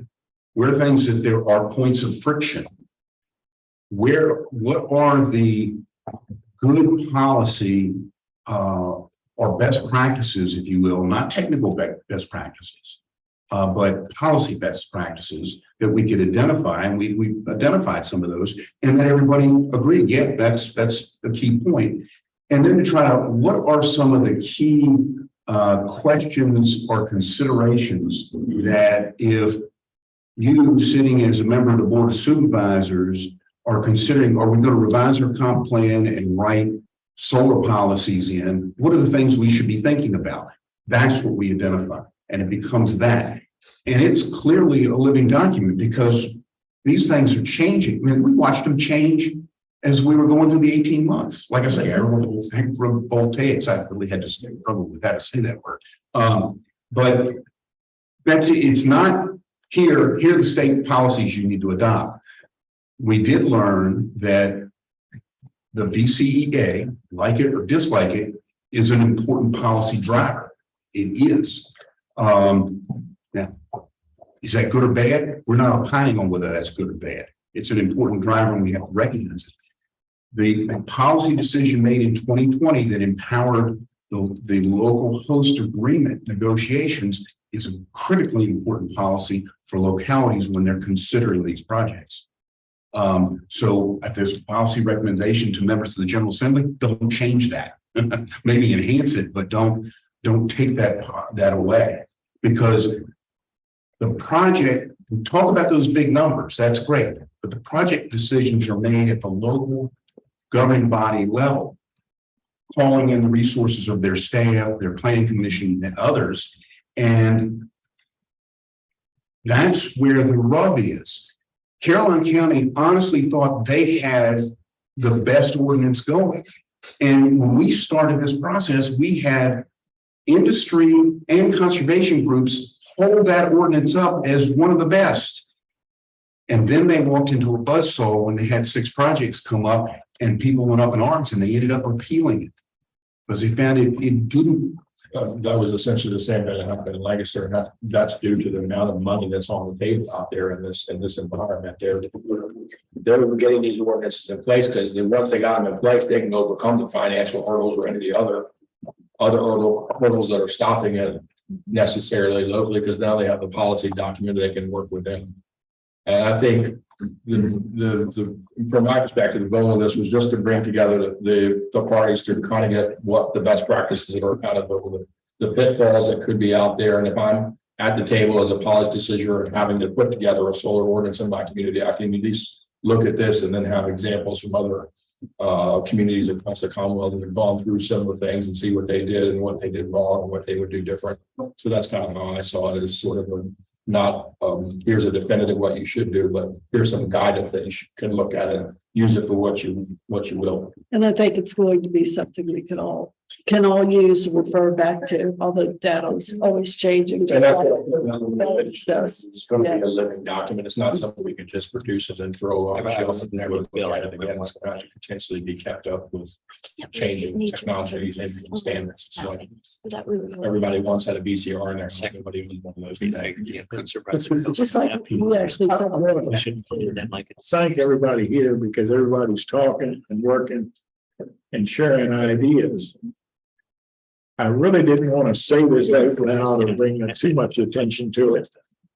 But I'm coming back to it because this is what I know everybody in this room well enough to say it.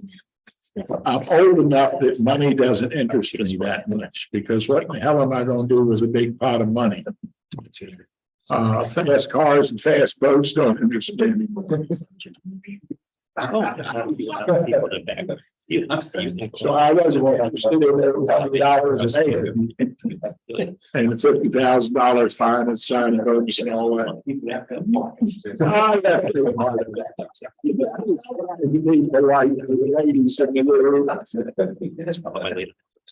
The point being, why all of us have to use our brains of what to protect.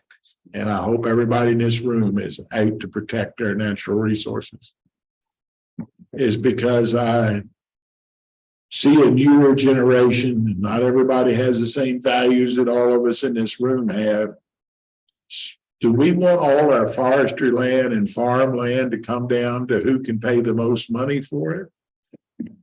Because to be honest with you, I do care what a pound of steak costs in this grocery store, or cornflakes or strawberries. And you can let farmland keep going out of stock if you want. And you can let the 2x4 go from $1.12 to $4. But we need forestry and farms, and we need food. And the one thing we can all get by with half as much money, but not many of us in this room can get by with half as much food. So please keep in mind when everybody is thinking that sometimes we forget to protect what is so obviously so important to us. And that's all, the only point I'm really trying to make. I don't have the wisdom of knowing exactly what we should do. That's what every locality has to work out for itself. But I am saying we need to fight very hard to protect what we got. And we should, I guess everybody in here says their prayers every night when they go to bed. We should thank the Lord for the natural resources we have, but we also have the obligation, each one of us in this room, to protect those things. That's all. Thank you. Was there any conversation on, heard the initially started at data centers and that they wanted a lot of tying jurisdictional consumption of energy to the number of solar panels that they have? Because it seems to me that all the solar is located in jurisdictions that are not consuming it. And the jurisdictions that are consuming it don't have any. Yeah, I brought that point up. You essentially that was the only benefit that, or the only reason that solar was able to expand basically into rural Virginia to support those data centers, was because rural Virginia was getting a piece of a slice of the action now. Without that piece, that legislation in place, I would doubt there'd be very much appetite locally for us to build solar panels on our land, for which we got no local economic benefit from. And so that's where that partnership came in, is that you can build the data centers, but we want some of the economic benefit in rural Virginia from that. But you can't take all the economics of the data center and keep it for yourself, and you expect us to power it. And that was part of the impetus behind the 2020 legislation. Prior to that, the local revenue options were very limited and very complicated. And that came through in the work that Tommy did. You know, any governing body going through this, talking to their commissioner of revenue, and they're putting their policies together, and they need to be talking to Virginia tax. And because you need that kind of technical help. It's, we're not gonna certainly answer all the questions of this. We're certainly not gonna smooth all the tension that's on the table with all the litany of issues around this thing today. But hopefully we provided some resource that you can take as a starting point to have a discussion in your locality to what are potential pitfalls, what are potential avenues of agreement and things where you can work together. Jason, I think y'all done a good job with it. If you're brand new to the ball game and we've all had experience with solar farms for several years now. And just if you knew nothing about it, this right here, big up to you. Especially being, you know, on government side of things, local government. If you knew nothing about it, they were coming, knocking on your door. I'd like to have that. I We'll look agree. forward You all did a good to job. that. Yes. Thank you. Very good job. Localities need that help because they may not understand the law. I've got clean copies of the whole report. And just, I mean, there are protections in place. The VCEA aside, even if the VCEA is abolished next year, You still got the money. you've still got solar coming. Yeah, It's just, that's like electric cars. It's coming. It's going to happen whether you like it or not. And, you know, I'm a property rights guy. I think people should be able to do things they want to do with their land as long as it's in the right spot and works and, you know, that sort of thing. But most importantly, the localities need to have the tools to zone it, to enforce conditions, to protect the land and the water. And there are a lot of things you can do. You stabilize that site and keep the stormwater on site. That's what I think the localities we need to focus on, is giving them the tools they need, because it's coming whether you want it or not. and I think from a local standpoint of a planning director or somebody who would be on a board as planning director and planning for the future, your comp plan is where you really need to focus on and what you need to decide what you're going to protect and where you're not going to basically want solar in your community, and then set a parameters of where you want potential solar development to go, because that's going to be your biggest protection piece when you start making decisions. Yeah. When people start suing you, which my county is being sued on 2 of these that we've declined. We've already won one of those cases because we can base it in our comp plan. So if you can make decisions, you can always point back to your comp plan and why you're making those decisions, you're going to win those decisions. And listen, it's very hard to beat a county. You know, when the county makes a decision, they are presumed to be correct under the law. That is the law in Virginia. They have to prove that your decision was arbitrary and capricious. That is the highest standard I know of in law. So don't be afraid to make your decisions because you're afraid you're going to get an appeal. That's just what they make lawyers for.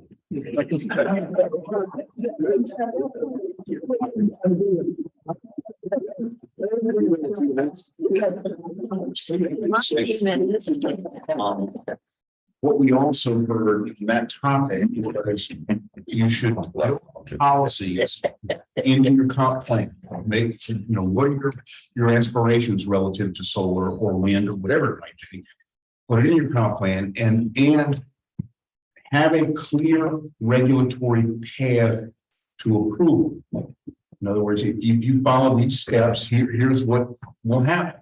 And that's part of how you defend whatever action you took and get sued. So we heard that. Yeah, it's been an interesting process. Let's put it that way. Good job. Well, thank you. Yep. Well, thank you, everybody, and thanks to all the committee members that participated and all the contribution that went into helping us put this together.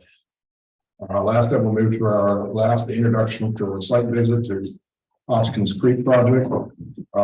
Eric from the town manager, have a hand, welcome. Yeah, thanks. Appreciate it.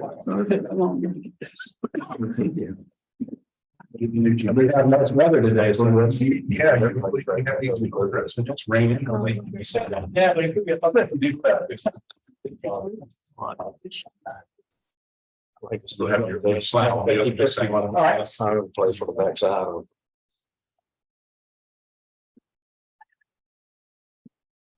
Well, appreciate y'all coming to town. I just want to say a couple quick words before the slides come up. I know y'all got a tough job and don't get enough credit for what you do. You got a lot of important decisions you have to make that a lot of people are trusting in you and have people that look to y'all for guidance and want y'all to make the right decisions for them. So I don't get enough credit for what you do. Julian, you're having trouble with it? Sorry, give me 1 second. Okay. One more quick question I had too, and for the folks who are online, if they can do a hand signal or however they want to notify. How many people have been to Rappahannock the last 2 or 3 years? Is this first time coming down for a while? And like once they come in here, I mean, getting out of the car and not just driving through here. All right, Yes, there we go. Yeah. All right. That's good. It's a good sign. There we go. Business is awkward. All right, you just tell her when you want the next slide. All right, next slide, please. The neck popcorn company. Where was the neck popcorn ladies once again? So I'm Eric Paul. I'm the town manager. I started back in October 2020. I'm from Richmond, Virginia. Went to undergrad at VCU, Virginia Commonwealth. Go Rams. Go Rams. And then I'm also a diehard UK fan. Got my master's in public administration there. I did ICMA fellowship up in Massachusetts for a year and then came back down here and worked with Savannah County for a little while. And I was a town manager in Glasgow, Virginia, now town manager here. So next slide, please.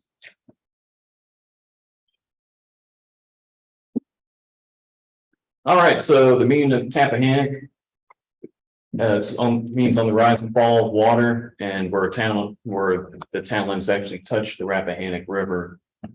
And just for a little bit of background information, we're a steamboat community and a lot of growth during that period. And we're still continuing to grow today. We have a lot of cars that come through town, and waterfront is very important to the culture of the community. Next slide, please. So one of the things that I did when we started here was we had a council retreat. We developed a vision statement for the community. I'll read that out loud for everyone. Rappahannock is a proud community supported by over 400 years of history, dedicated to maintaining its attractive, safe environment. Cradled on the shores of the Rappahannock River, strategically placed at crossroads of Central and Tidewater, Virginia.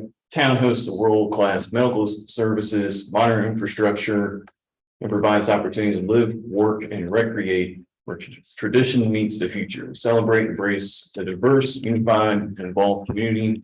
Rappahannock experience brings you back to life. And so it sounds like y'all been here with just about everybody, and so appreciate y'all coming back. Next slide, please. So at the retreat, what we did was we also set goals for what we wanted to accomplish the next 2 to 3 years. And I'm going to really dig into one of those goals, which was acquire public space for usage, and that's related to the Hoskins Creek project. But we also set some other goals as far as, if you guys know, or you all probably know, retaining staff during this period is very difficult. So being competitive for pay is important. So that was a top priority for the council. Also understanding and addressing our utility infrastructure challenges. Our utility system, certain parts of town is over 100 years old. And so we have had a lot of challenges, and we've been addressing those over the last couple of years. Next slide, please. All right, so actually during the retreat, we actually had this property at the Hoskins Creek under contract, and we had under contract for a 1-year study. So what we wanted to do was identify how we could best maximize this property. And although the waterfront community, we don't have very much public water access for folks who recreate every weekend or during the day on the river. And so this was an opportunity for us to provide people more access. And so we partnered with VHB based on recommendations from Louis Lawrence. They said, quote, they were the Cadillac. So we do appreciate y'all's expertise in helping us develop a conceptual plan for the property and also identify other grants for us to pursue to help pay for this. Next slide, please. And so I'm not going to touch on every single one of these bullet points, but these organizations, state and federal, they've helped the town financially be able to afford what it wants to achieve, which is public water access. It's going to have over 300 feet of concrete floating dock. It's going to have a fuel station there for folks. It's going to have a septic pump out system. And with VDOT funding, we'll be able to repave the entrance into the property, which right now is kind of a safety hazard getting in there because the steep angle of it getting in and out. So public funding can have been more help for this project, and very appreciative of the opportunities that state and federal governments have had to help bring this project to light. Next slide, please. And so one of those goals of the council retreat was to enhance revenue, and that can be, kind of a fine line for elected officials, and especially when it comes to spending money on big projects. So how are we going to best enhance revenue without hurting the local citizens and having ideally other folks pay for it, right? So as y'all's communities at home understand, having economic development, tourism, have other people come to your community, help pay for these things is the easiest, least impactful way for your citizens who you work for and elect you. So the four things that we wanted to raise revenue for, to pay for, was not just to acquire the property, but also to use match funds for these grants, because not all of them are 100% grant funded. So you have to have a match to bring to the table in order to get those funds. Also, the staff pay, I mentioned that earlier. We wanted to raise funds to acquire another piece of property downtown for recreation. And then we had a pretty antiquated fleet. And so that was a big priority for us, is to update our capital fleet. Next slide, please.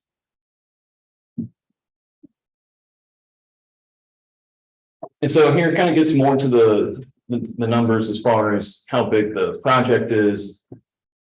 So both pieces of property for recreation that the town acquired was totaling about over $5 million for both projects. And so with the Hoskins Creek project in particular, over $2 million have been identified through different grant funds that we work with VHB on to help acquire. Next slide, please.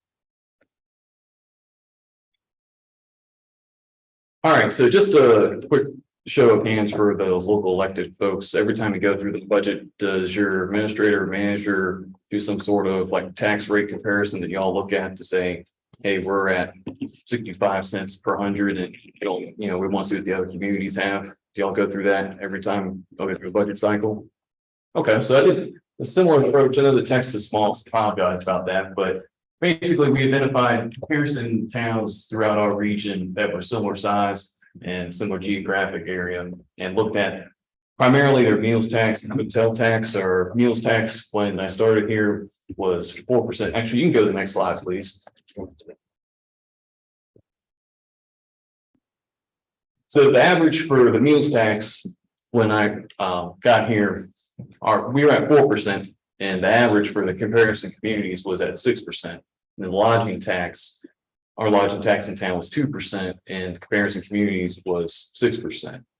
So there, we also raised our trash rates, and some of our commercial personal property and machine and tools tax, our rates were very low. But really what helped pay for the all these priorities by council was increasing our meals tax and lodging tax to what was the average across the region. Next slide, please.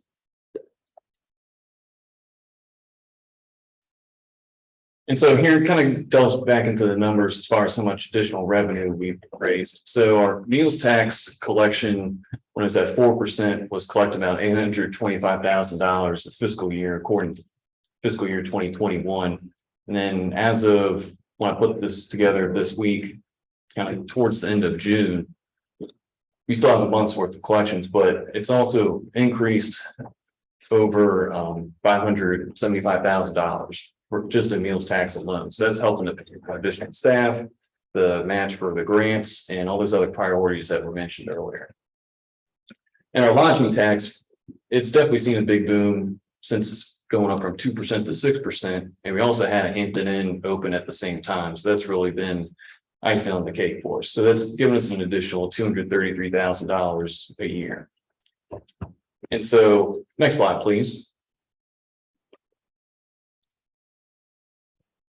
So the last couple of comments is just, I want to give the council credit because going up on rates, I know is not always an easy thing to do. And luckily this was things that the community had been wanting for a long time. And it goes back to quality of life and amenities that the community had wanted. And that's why council was elected and to take action like this.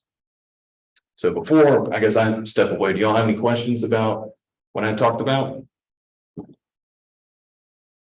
All right, thanks for your time.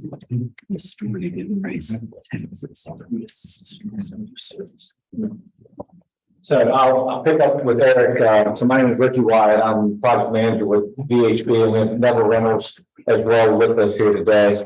We were excited, again, as Eric mentioned, Louis Lawrence, we have a long history working with the Middle Peninsula Planning District and in some of your localities. We're an engineering and environmental services firm, planning firm, located, our office is in Williamsburg, but actually Neville and I both live in the Middle Peninsula. We are in this region a lot, and it was interesting that the first couple parts of y'all meeting today, we were talking a lot about rain, and that's something we did not want to see a lot of. Neville's daughter had an outdoor wedding last weekend, and that was dodging raindrops. And I am the president of Matthews Little League, and we are trying to get all-star tournaments in. And so we don't want to see any more raindrops for a little while either. So that first section that Louis was talking about, fighting the flood and how to manage water, is vital to this region. And so we experience that in our personal lives and our professional lives as well. So we were really excited to get involved in the town of Rappahannock. Much like y'all, we have visited Rappahannock, we've driven through Rappahannock, and are excited to see the revitalization here and the efforts that Eric and the council have done have led to this exciting project. There's additional revenues, there's grant funds. It was started with the Middle Peninsula Louis Group, helping them get the DCR funding to actually purchase this property. And then we got involved in looking at what can we do with the site. And one of the big things we identified right away is the opportunity for recreational use. And the grant that we've been successful for in the past at Yorktown, Riverwalk, and other locations is the BIG grant. It's called Building Infrastructure Grant. And so that's what was the main grant. And in the process of that, we identified other funding sources, the VDOT Recreational Access Grant, which the Commonwealth Transportation Board and Ms. Sellers, who is our representative in the Fredericksburg district, was instrumental in getting us assistance in getting that grant, also with the local VDOT representative. But then again, like I said, the main goal on this was the Building Infrastructure Grant.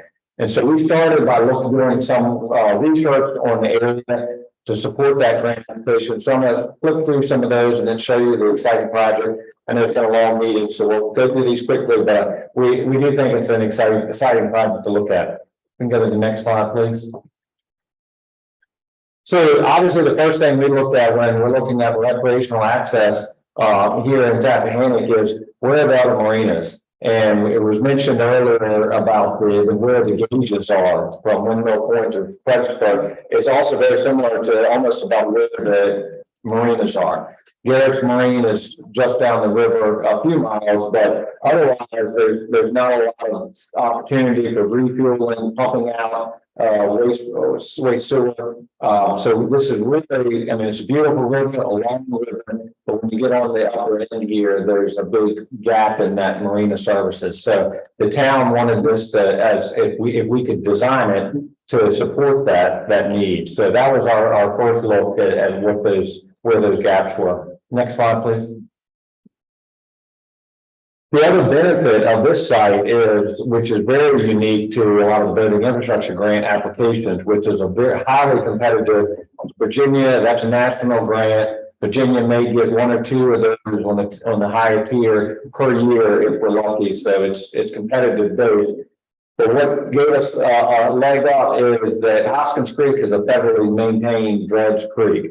And that's due to the Purdue factory. That was an agreement made years ago. And the town also has a spoil site, permanent, so that makes it convenient. And I know the work that Luke and them are doing with like the flood and if the future, but this project is kind of grandfathered in under the path with that dredging site. So we have those blue areas are great fishing holes I've heard are up to 20 feet deep. So that little pockets, and our site is in the lower left corner. We've got a hole right there. The site used to be used for the Captain Thomas tour boat that would take you out and go up the river and to the wineries and different sites. So that was it's a little turning basin. So it helped out a little bit on that to create that hole right at the bridge. Next slide, please.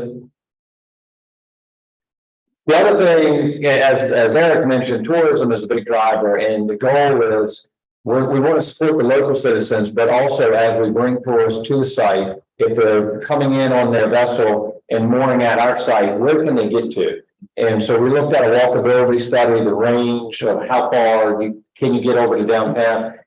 On top of that, the town is looking at trolley systems. Kilmarnock and Yorktown have the old looking trolleys on a little bit more modernized, and so that's something as well. But the site does lend itself well to being able to walk into town, and then it's hard to see on the right side, but the daily trip count, the visibility of the site is terrific.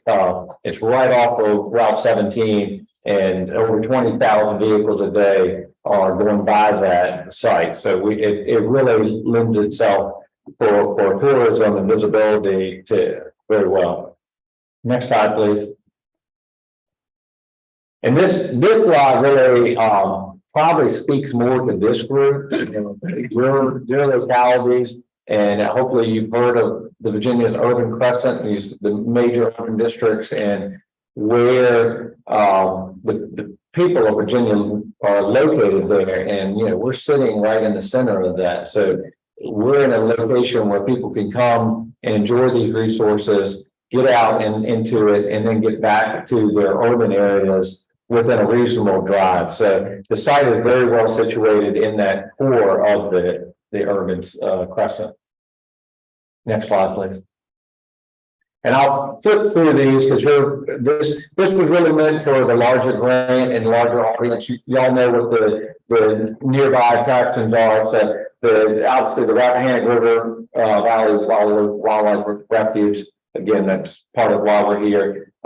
It's something we want other people to see and experience and come to Tappahannock, but also get out into the region. So next slide, please. The next couple slides are just images of nearby attractions, the county museums, Minokan, theaters, cultural draws to the community, which again score really high on. We expect with these boating infrastructure grants, you're catering to boaters that may be coming up the intercoastal into the bay. They may be making a pit stop on the way to Baltimore or along the eastern seaboard. You get boaters in that will target these marinas based on what you have in your region, and also access to medical facilities, and if they can restock their boats. So that's really why we included a lot of this, because there's so many great cultural resources as well and activities around the Tappahannock and the surrounding region. Next slide, please. And these are just continuations, Stratford Hall and other attractions, and the Essex Inn, which is, again, we don't have time to hit on everything that Eric and the town is doing, but Essex Hall is being renovated into a tavern, and new eateries are being developed here. So there's just a lot of positive momentum in the town. Next slide, please. So just quickly, you can keep on rolling to the slide. So this was our concept plan. It has grown and been modified, but this really we wanted to do a few things. You see the marina, the floating dock sections along the creek, but we also have the parking area to support these amenities. And then there is the end goal to build, some either restaurant, mixed use for the users and visitors to come to the site. And you'll see those in a second with the renderings, but with all of this, we are looking for sustainability practices. That's in our practice, we're looking at permeable paver materials, underground stormwater detention, runoff from roofs, whether it's cisterns and any sustainable practice we can do. Obviously, we are right at the water's edge, and so our goal is to be low impact design and collect that stormwater that comes off the pavement and comes off the building and treat that before it enters the building. But we see this as, and we've got a few precedent images, really a mixed use, but a place to come and enjoy, whether you're boating or whether you're coming by car. There would be a kayak launch. It could be in the final end use is still what the town is working on as far as architecture. What we're set on right now is permitting all the water access uses. So again, we'll go to the next slide. These are some renderings that were done, that we developed to just show and support the grant application. You can go to the next slide. Again, so the goal is, again, getting people to the water, but different aspects. The kayaking, all the kayak launch would be an ADA accessible. Everything would be ADA accessible. The kayaking launch would be to get up further up on Hoskins Creek, and it would tie into what. And you can go to the next slide. That kayak launch ties into a future project that the town. It was highlighted a minute ago. But they were awarded a RAISE grant for recreational access planning for the entire community. And so we're looking at how we can tie that kayak launch to other water access points and then potentially into Prince Street and other waterfront sites in the community. And so just a series of precedent images. We would like to see have an opportunity to do boardwalks, get people out into that marsh and wildlife to experience that at a close level. We'll continue on the next slide. Again, just a few precedent images of waterfront restaurants, and I'm sure we've all eaten or had the opportunity, hopefully, to experience that. But that's our resource here is the water. People come to this area to see that, and so that's what we're trying to provide that experience here. Next slide, please. Again, this is just a couple of the precedent images of there's an upper left is an ADA accessible kayak launch, and the lower left is also one that we designed for Wormley Creek in York County. Those are again funded with grant sources to give additional recreational access points. And next slide, please. As we keep saying, the future is right here in Rappahannock. We're excited to be working with it and the other partners, the town council. We'll close on this last slide. Prince Street is just a sketch. We couldn't finalize, but Eric at his council asked, can y'all throw together some, just so the council can see maybe what this site could be. Some of the members of council went down to Yorktown to see the river walk that we designed there and the living shoreline with the beach access.